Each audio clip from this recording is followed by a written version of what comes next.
Mana sudah kelihatan? Sudah, Pak. Sudah lengkap semua, Pak. Sudah, Pak. Baik, Assalamualaikum warahmatullahi wabarakatuh. Waalaikumsalam warahmatullahi wabarakatuh. Waalaikumsalam warahmatullahi wabarakatuh.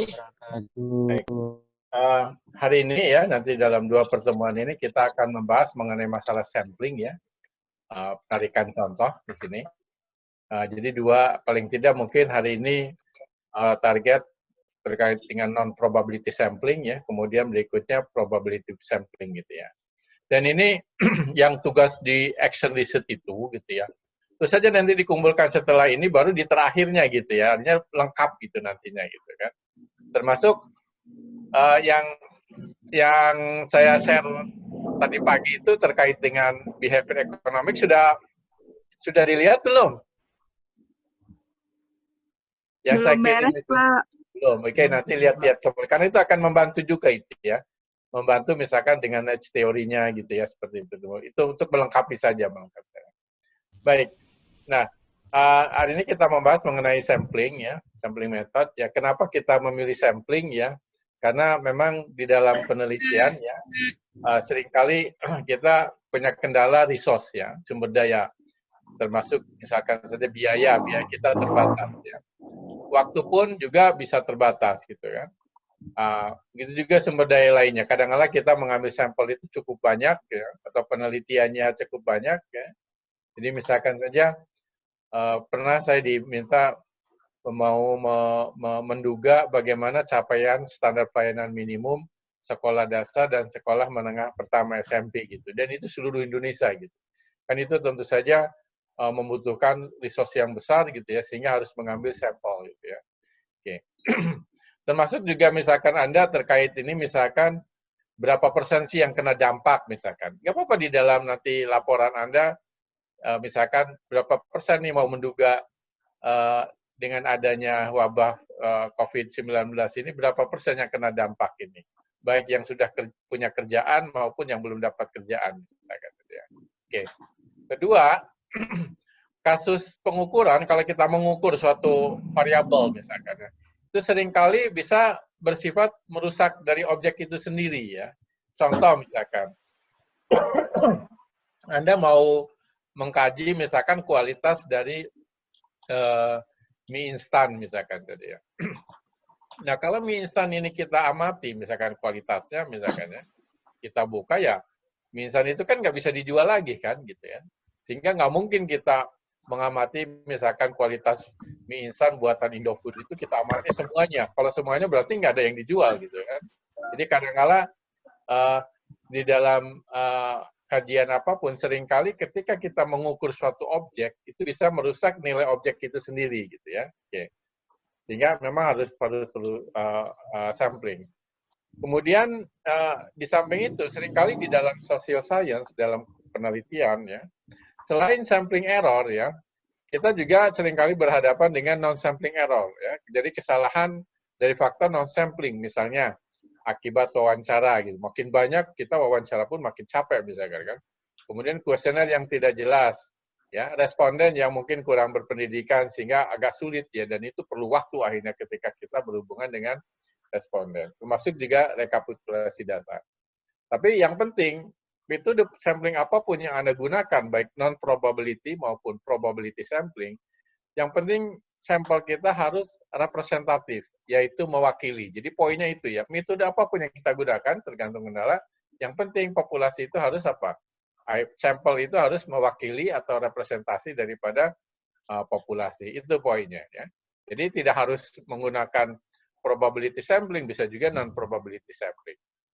Nah, ada beberapa istilah dalam sampling, ada istilah populasi. Populasi ini adalah kumpulan lengkap ya, dari objek pengamatan yang jadi pusat perhatian penelitian. Ya, misalkan saja populasinya kita kaitannya dengan tugas kemarin, yang tinggal seluruh rumah tangga yang tinggal di kelurahan atau desa tertentu misalkan tadi ya. Oke. Kemudian sensus ya.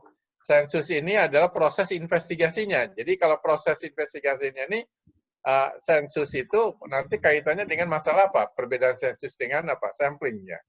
Kalau sampel yaitu diamati sebagian, kalau ini semua anggota populasi penelitian. Harus dibedakan itu ya. Sensus sampling Kemudian kalau yang namanya survei, itu bisa survei dalam sampel ya, bisa juga survei dalam apa? Sensus gitu ya. Jadi survei itu bisa hanya kepada sebagian anggota populasi, namanya sampel. Ada juga survei ke semua apa? Anggota populasi, namanya sensus, seperti sensus penduduk gitu kan. Sensus penduduk kan kita melakukan survei kan. Kita misalkan mau mencari jumlah anggota keluarga dan seterusnya, itu menggunakan survei. Jadi jangan sampai salah tafsir yang namanya survei itu selalu sampel, bukan ya. Jadi survei itu adalah mengamati data yang sudah ada di lapang. Bisa hanya sebagian, sampling ya, bisa saja semuanya, yaitu sensus. Nah, jadi sampling ini proses mengamati sebagian objek ya, objek pengamatan, kemudian contoh atau sampel ini sebagian daripada anggota populasi ya, yang diambil. Ya. Tujuan sampling ini tentu saja untuk menyimpulkan, jadi melakukan inferensi ya, kesimpulan ya, menyimpulkan karakteristik populasi berdasarkan karakteristik sampel, yang misalkan tentang rata-rata pengeluaran rumah tangga di suatu desa. Kemudian bisa juga berapa persen sih yang kena dampak misalkan ya, dampak ini. Kemudian berapa persen yang sudah positif, berapa persen yang ODP, berapa persen yang PDP ya. Coba Anda coba berkreasi di dalam tugas ini ya, gimana gitu. Meskipun menggunakan data fiktif, misalkan saja gitu ya. Ya syukur-syukur Anda mencoba, karena mungkin Anda sekarang ini banyak beberapa yang muda, kalangan muda terlibat ya dalam kegiatan sosial nih, membantu orang-orang di sekitarnya yang kena dampak gitu ya. Nah inilah kita mengenal dengan statistical inference ya. Kita mau melakukan kesimpulan atau inference ya berdasarkan data sampel. Jadi dalam statistical inference ya, ada dua, bisa untuk menduga ya, bisa juga untuk menguji ya. Jadi misalkan saja ada yang mengatakan Bogor nih sudah KLB, misalkan sudah kondisi ini luar biasa gitu. Apa ukuran KLB? Ya misalkan kalau sudah sekian persen yang kena misalkan ada, dan tersebar cukup merata di setiap kelurahan misalkan. Kemudian kita uji hipotesis gitu ya, ngambil sampel, benar nggak tersebar yang kena penyakit ini gitu ya. Seperti itu ya. Jadi poinnya statistical inference ini bisa untuk pendugaan. Sama kalau di ekonometrik kan menduga parameter gitu kan, dugaan koefisien parameternya. Kemudian menguji hipotesis, kalau menguji apakah signifikan atau tidak dan seterusnya. Jadi di sini kita membuat kesimpulan tentang populasi berdasarkan pengamatan sampel ya. Beberapa istilah dalam sampling ya. Pertama ada yang namanya unit contoh ya, sampel unit di sini. Jadi di sini ini merupakan objek pengukuran ya. Jadi misalkan gini, jadi kita mau kalau misalkan dalam sensus penduduk, seringkali kan tidak semua anggota rumah tangga kita tanyakan, bisa saja hanya melalui apa kepala keluarganya saja gitu kan. Nah mungkin kita ngambil unit contohnya ini adalah kepala rumah tangganya. Kemudian ada yang namanya sampling frame ya. Sampling frame ini adalah kerangka penarikan contoh ya, yang merupakan daftar lengkap dari semua anggota populasi dari mana sampel ini diambil ya.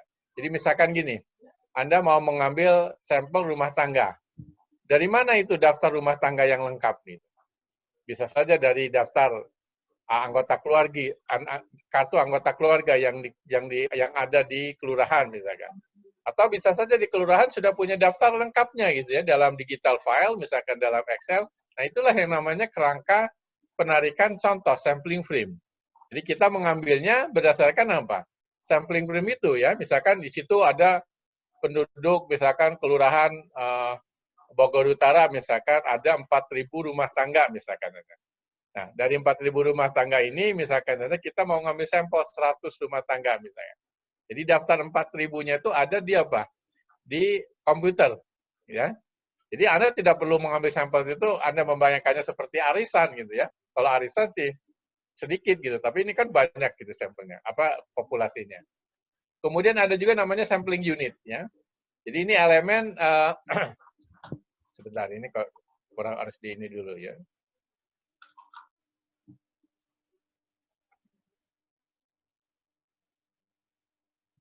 Oke.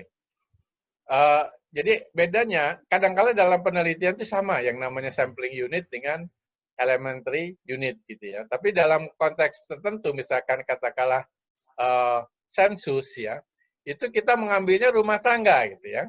Jadi dalam hal ini kita ngambil rumah tangga ya dalam satu keluarga. Tapi ketentuannya kita wawancaranya bukan seluruh anggota rumah tangga, tapi kepala rumah tangganya saja. Nah inilah kepala rumah tangga ini disebut unit contoh, sedangkan unit penarikan contohnya adalah rumah tangga, gitu kan ya. Oke, kalau parameter populasi saya kira Anda sudah tahu lah, yaitu nilai yang menggambarkan nilai populasi. Nah, kemudian misalkan saja kita mau mengkaji ya beberapa indikator di dalam penelitian, misalkan berapa pengguna telepon seluler di Indonesia, berapa jumlah angkatan kerja di suatu provinsi, jumlah pencari kerja ya dalam konteks tugas sana mungkin berapa yang kena dampak, berapa yang kena terinfeksi gitu ya, berapa yang rentan ya melalui apakah ODP atau PDP gitu kan. Jadi sekarang kalau Anda tadi lihat webinar ya yang disampaikan Pak Iman itu kan itu model tentang bagaimana mulai dari yang rentan, dari rentan menjadi terinfeksi, dari terinfeksi menjadi recovery gitu kan ya. Bisa juga ada yang meninggal, ada juga yang sembuh dan seterusnya. Itu bisa saja kita membuat model seperti itu gitu ya. Oke. Nah, jadi di sini parameternya bisa saja nanti berapa orang yang rentan, berapa orang yang terinfeksi gitu ya dan seterusnya. Contohnya misalkan di dalam tugas kemarin itu. Jadi di satu saja nanti tugasnya itu di ujung tadi. Nah, ini dibantu dipertajam dengan mata kuliah paling tidak di terakhir ini tentang sampling. Nah, bagaimana tahapan dalam sampling di sini? Pertama, kita harus definisikan dulu populasi targetnya. Gitu ya. Jadi misalkan saja targetnya apa nih? Rumah tangga. Seluruh rumah tangga yang ada di Kelurahan Tegal Gundil misalnya. Di satu kelurahan. Kita mau melihat itu saja. Katakanlah. Kemudian, bagaimana sampling frame-nya? Kita mengambil dari mana? Apakah di kelurahan sudah ada digital file-nya? Kalau tidak ada, menggunakan kartu keluarga misalkan. Kalau nggak ada juga kartu keluarganya, ya mungkin harus lihat di masing-masing RW gitu ya. Itu lihat jadi bagaimana tahapan tadi gitu ya. Jadi kerangka penarikan contohnya bisa macam-macam gitu ya. Nah, tapi poinnya, kalau kita menggunakan kerangka ada penarikan contoh ini, kita bisa menggunakan probability sampling sebenarnya. Ya, karena kita bisa mengambil sampel itu berdasarkan daftar lengkap populasinya kan, kita ngambil sampel. Tapi kalau tidak ada ya sampling frame atau kerangka penarikan contoh gitu ya, nggak ada sampling frame-nya, nggak mungkin kita menggunakan probability sampling. Contoh misalkan ya, Anda mau mengambil sampel orang-orang yang sudah positif misalkan ya, mengambil sampel, Anda mau lihat penyebabnya apa misalkan ya. Nah, Anda punya nggak daftar lengkap dari orang-orang yang sudah terkena gitu? Kira-kira ada nggak? Nggak ada kan? Nah, kalau nggak ada, berarti nggak mungkin kita menggunakan probability sampling. Jadi itu ya masalahnya kita seperti itu. Oke. Nah, setelah kita menentukan probability atau non-probability, ya, tahapan berikutnya adalah menyusun prosedur, memilih unit penarikan contoh. Bisa langsung, bisa juga bertahap, gitu ya. Ya, jadi prosedurnya bisa saja bertahap. Misalkan saja, contoh waktu kita mengambil sampel SD dan SMP seluruh Indonesia, misalnya, ya. Pertama mungkin ngambil bertahap. Pertama katakanlah ngambil provinsinya dulu. Mungkin tidak semua provinsi. Setelah provinsi diambil, ya ambillah kabupaten. Mungkin tidak semua kabupaten yang diambil dari provinsi yang terpilih. Ya. Dan seterusnya bisa saja bertahap ketika mengambil sampel itu ya. Ada namanya multi-stage sampling ya. Jadi di sini ada bagaimana prosedurnya ini. Kemudian berikutnya menentukan sampel size ya, ukurannya ya. Berapa ukurannya gitu ya. Anda jangan sampai kebanyakan orang kalau ngambil sampel itu minimal 10%, nggak bisa juga gitu. Ini nanti tergantung daripada keragaman populasi gitu ya. Nanti kita bahas sendiri berkaitan dengan masalah sampel size ini. Kemudian berikutnya adalah memilih unit penarikan contoh ya. Jadi seperti tadi itu. Memilih rumah tangga gitu kan. Kita ngambil rumah tangga nih dari semua rumah tangga yang ada di Kelurahan Tegal Gundil. Oke, jadi bisa memilihnya melalui apa? Secara random, ya. Bisa secara random kan? Kalau misalkan kita punya di Excel, misalkan di kelurahan punya daftar 44.000 rumah tangga. Kemudian kita ngambil sampel nomor berapa saja yang terambil nih. Itu bisa kita menggunakan angka acak ya, atau random numbers. Ya. Kemudian baru kita implementasikan. Inilah tahapan secara umum dalam mengambil sampling. Ya. Nah, di dalam sampling ada beberapa kesalahan ya. Jadi namanya juga hanya sebagian, tapi kesalahan ini bukan hanya sampling error saja gitu. Banyak kesalahan yang bisa kita temui di dalam sampling ini. Pertama, katakanlah ini populasi yang sebenarnya ya, seluruh rumah tangga yang tinggal di kelurahan misalkan atau di desa gitu kan ya. Kemudian Anda hanya mengambil apa? Sampling frame kan? Sampling frame yaitu daftar lengkap populasi yang ada misalkan di kelurahan. Bisa di komputer sudah ada, bisa juga dari kartu ini, dari kartu kartu keluarga yang numpuk di kelurahan. Nah, kira-kira sampling frame dengan populasi ini sama enggak ini? Belum tentu sama. Bisa saja, misalkan saja, ada rumah tangga yang sebenarnya sudah pindah, tapi belum tercatat di kelurahan. Atau mungkin ada rumah tangga yang sudah meninggal, tapi belum tercatat. Gitu. Atau mungkin ada rumah tangga yang baru masuk gitu kan ke suatu RT, tapi belum lapor. Gitu. Jadi kemungkinan sampling frame dengan total populasi ini bisa saja berbeda. Nah inilah suatu kesalahan. Ini namanya sampling frame error. Jadi perbedaan ini. Kemudian kita mengambil sampel ya, katakanlah sampel ngambil sekian nih ya. Rencananya adalah jumlahnya anggota sampelnya yang akan kita ambil adalah yang ini. Nah, ini kesalahannya kemungkinan namanya random sampling error ya. Jadi kesalahan penarikan contoh secara acak. Jadi kemungkinan salah nih. Ya, ketika kita ngambil bisa representatif, bisa juga tidak gitu kan. Dan itu menimbulkan kesalahan. Nah, kemudian ketika ini sudah direncanakan mau mengambil 10 gitu ya. Dalam praktek bisa saja responden yang menjawab ya ketika wawancara atau mungkin ketika ngisi kuesioner mungkin tidak 10 di sini gitu. Bisa kurang, misalkan karena apa? Ada yang enggan menjawab. Ya. Ada dikirim kuesioner tidak memberikan. Jadi bisa saja salah di sini. Jadi actualnya dengan yang direncanakan bisa beda. Ya, berarti di sini ada yang namanya non-respon ya. Jadi bisa macam-macam penyebabnya ya non-respon ini. Bisa karena enggan ya, bisa juga mungkin barangkali tidak ditemui ketika masuk ke rumah tangga, tapi ternyata orangnya sudah pindah gitu. Bisa saja seperti itu. Ya, atau rumah orangnya nggak ada setelah ditemui berkali-kali tidak ada seperti itu. Jadi ini juga menimbulkan error. Nah, ada beberapa teknik sampling ya yang biasa kita temui yang namanya non-probability sampling, ada yang probability sampling ya. Nah, hari ini mungkin kita sampai ini saja non-probability sampling. Pertama ada yang convenience ya. Convenience sampling, ada judgment, ada kuota, ada voluntary ya. Jadi misalkan kita bahas satu-satu, ada yang namanya convenience sampling ya, atau kadang-kadang disebut juga accidental sampling ya. Jadi kita mengambil sampel ini yang mudah saja lah menurut kita gitu ya. Jadi misalkan saja kita mau mengambil sampel yang mengunjungi Botani Square misalkan.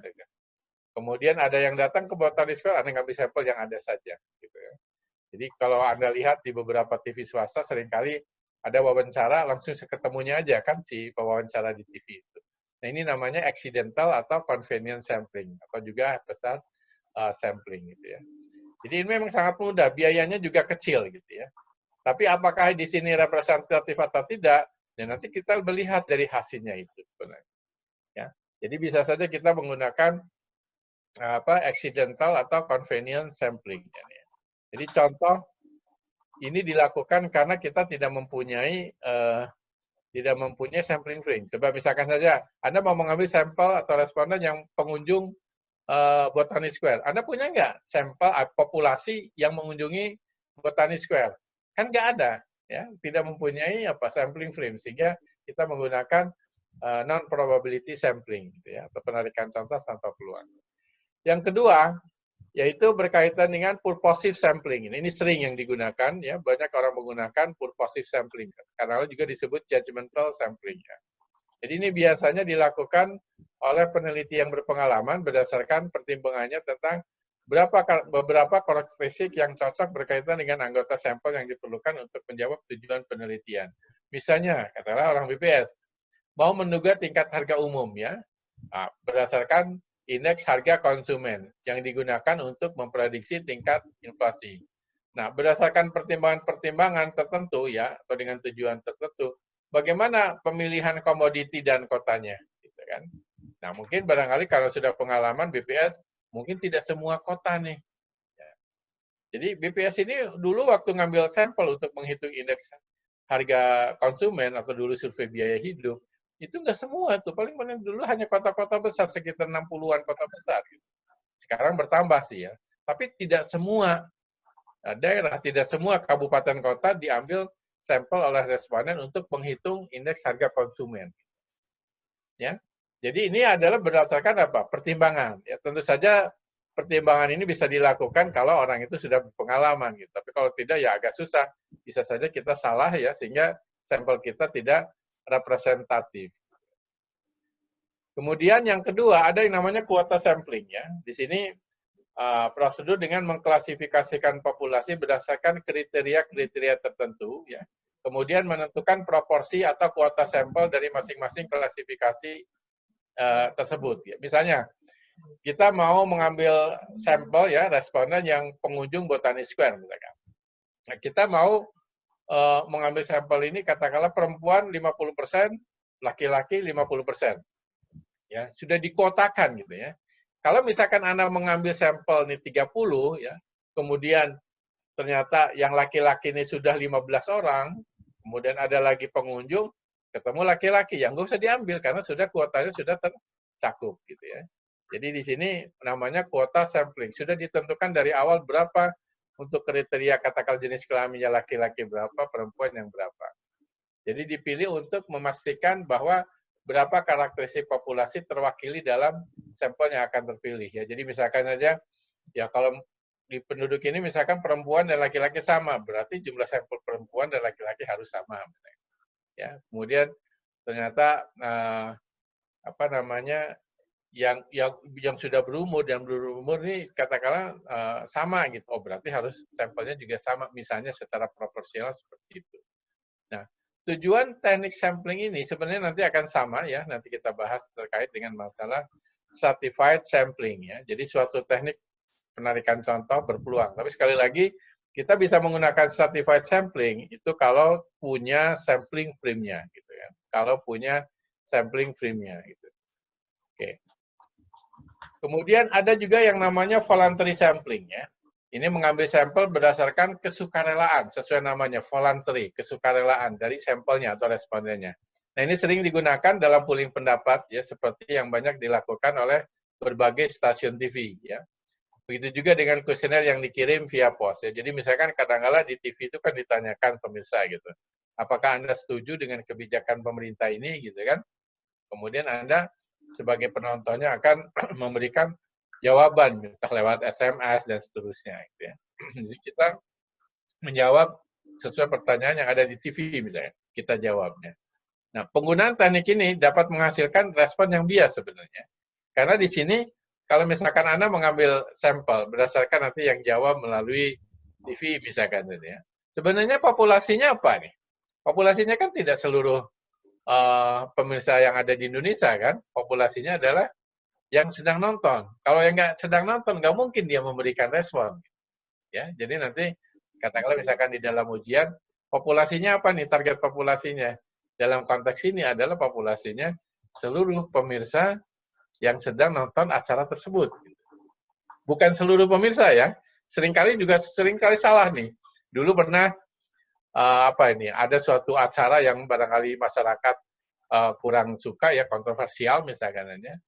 Stasiun swasta ini katanya berdasarkan penelitian yang saya sampaikan tadi, ternyata 60% yang nonton ini suka acara tersebut.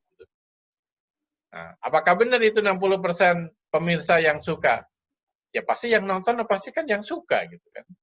Ya, yang nonton itu pasti yang suka di situ. Jadi ini hati-hati.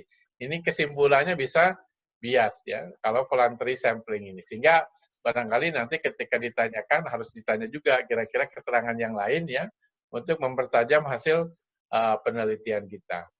Nah, kalau misalkan saja gitu ya, kita saja mungkin kekhawatiran kita terkait dengan non-probability sampling ya, misalkan yang tadi non-probability sampling ini ya, convenient, judgment, kuota, dan voluntary, bisa saja orang mengambilnya asal saja atau punya subjektivitas si peneliti.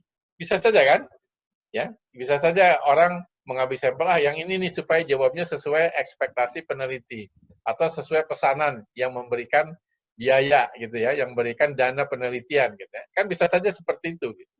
Sehingga kadang-kala untuk supaya dijamin kefairannya gitu ya, fair gitu, adil di dalam mengambil sampel ini, representatifnya, memang lebih baik kita menggunakan probability sampling. Jadi selama kita bisa menggunakan probability sampling, kita pakai ini. Kecuali kalau tidak bisa, baru menggunakan probability sampling. Ya. Ya, jadi di sini probability sampling ini bisa kita lakukan ya kalau kita punya sampling frame. Ya. Kalau tidak punya sampling frame, ya nggak bisa lah kita menggunakan sampling di sini. Nah, cara yang sederhana untuk mengambil sampel ini ya secara acak gitu. Namanya simple random sampling ya. Jadi ini probability sampling ya. Ini kalau kita punya sampling frame, yang paling sederhana tanpa pembatasan adalah simple random sampling. Jadi mengambil sampel ya secara sederhana ya, secara acak kita ambil sampel seperti itu. Oke.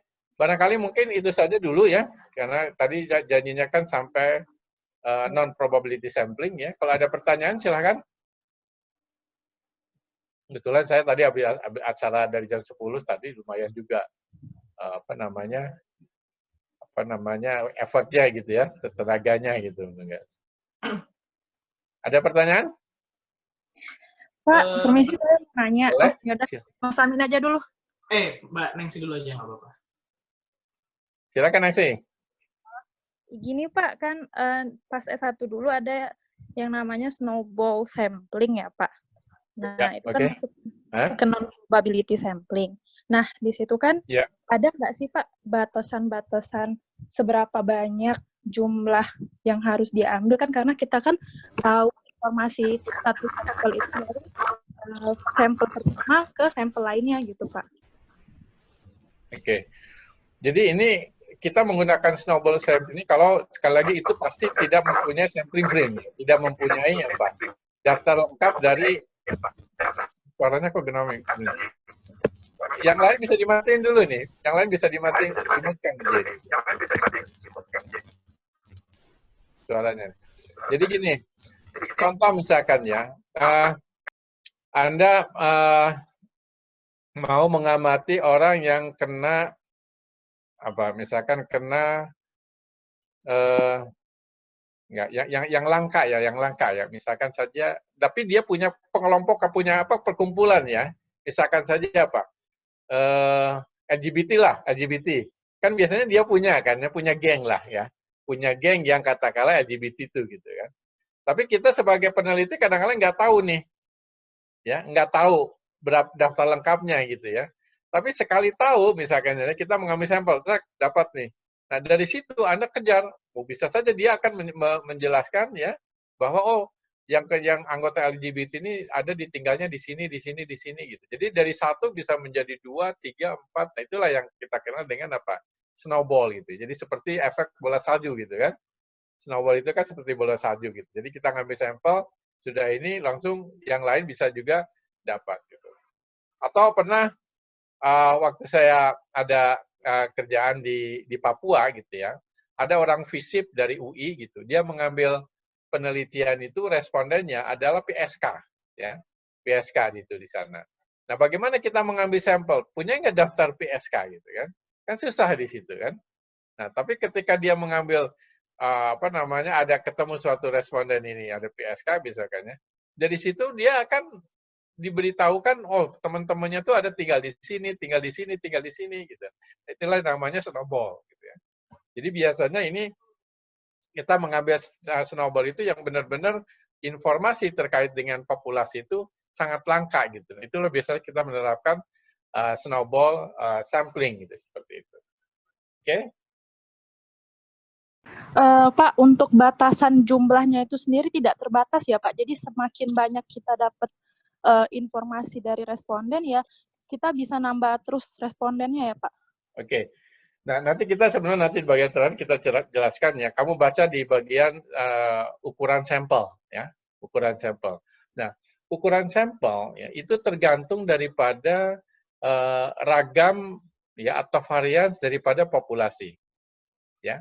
Kalau misalkan saja populasi ini relatif seragam gitu ya, kita mengambil sampelnya nggak usah banyak-banyak. Ya, misalkan saja katakanlah, Anda sedang membuat sayuran atau sedang membuat sambal gitu.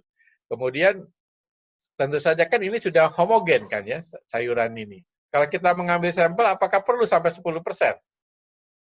Enggak kan, cukup sedikit saja sudah mewakili gitu kan. Jadi kalau ragamnya ini 0, satu aja sudah cukup mewakili gitu. Apalagi kalau produk-produk yang hasil teknologi yang tinggi ya, misalkan katakanlah nuklir atau apa, kan uji cobanya tidak terlalu banyak gitu ya. Jadi nanti berapa jumlah sampel itu tergantung daripada ragam populasi. Ragam populasi makin tinggi, sampelnya juga harus makin tinggi, harus banyak-banyak juga. Selain itu, bukan hanya ragam saja, tergantung juga biaya. Kalau biayanya mahal, ya nggak usah banyak-banyak juga, gitu kan. Ya, biaya ini bisa biaya dalam finansial, bisa juga biaya dalam waktu, gitu kan, seperti itu. Jadi nanti kita lihat, gitu ya, mengambil sampel itu apakah harus banyak atau tidak, gitu ya. Itu tergantung daripada ragam populasi. Selain itu kan tadi dijelaskan, ya, yang namanya error itu bisa saja karena apa? Non-sampling error kan? Ya, makin banyak sampel, kemungkinan non-sampling error itu makin banyak. Ya, misalkan saja Anda melakukan wawancara. Wawancara kira-kira ini nggak jenuh nggak?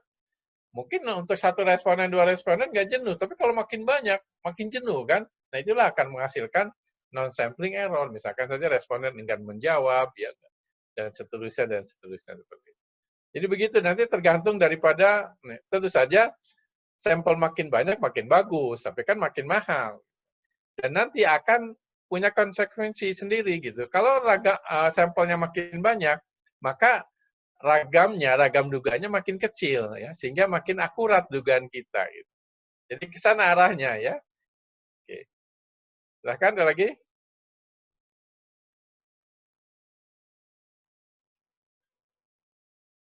Dibuka dulu itu nggak belum nyala tuh.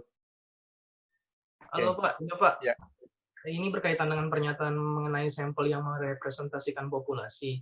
Ya. Kalau misalnya kondisinya kita ingin mengambil sampel di suatu kelurahan atau desa, apakah kita harus apakah mengunjungi kantor lurah atau desa itu wajib bagi kami sebagai peneliti untuk melihat struktur demografi atau mungkin struktur sosial ekonomi sehingga sampel yang menjadi representasi populasi itu bisa tercapai, Pak? Oh iya, kalau memang memungkinkan ya ke sana gitu. Tapi kan sekarang kan lagi istilahnya work from home nih. Ya, tentu saja nggak harus ke sana. Sementara Anda bisa saja melihat dari apakah ada melalui webnya. Kan sekarang kan sudah banyak tuh desa-desa atau kelurahan itu punya web kan, punya linknya kan, seperti itu. Tapi kalau nggak ada ya mungkin bisa saja tanya lewat telepon gitu kan, seperti itu. Tapi kalau sekarang jangan berkunjung lah. Jangan, saya tugas ini bisa saja semacam di rekayasa, yang penting Anda bisa menjelaskan justifikasi atau senario-senarionya gitu. Tidak harus datang ya. Jangan datang loh, ini kita kan lagi istilahnya di karantina lah gitu ya. Iya, harus apa istilahnya social distancing nih, physical distancing gitu kan, untuk menjaga. Jadi untuk sekarang nggak sana, tapi Anda ketika menuliskannya secara teoritis saja gitu ya, secara teoritis gambarnya gitu kan, atau bisa nanya ke Pak RW, kan bisa nanya ke Pak RW yang tahu persis gitu kan. Nah, nanyanya kan bisa saja lewat telepon, lewat WA, kan gampang seperti itu. Oke? Oke Pak, terima kasih. Ada lagi? Ya, sama-sama. Ada lagi? Cukup Pak. Cukup, baik. Saya kira itu saja. Nanti berikutnya tentang apa probability sampling ya, dengan sampel size yang menentukan jumlah sampelnya gitu ya. Baik, itu saja. Semoga Anda selalu diberi kesehatan ya, dan dalam lindungan Allah SWT. Itu saja. Baik, assalamualaikum warahmatullahi wabarakatuh. Waalaikumsalam warahmatullahi wabarakatuh. Terima kasih Pak. Terima kasih Pak.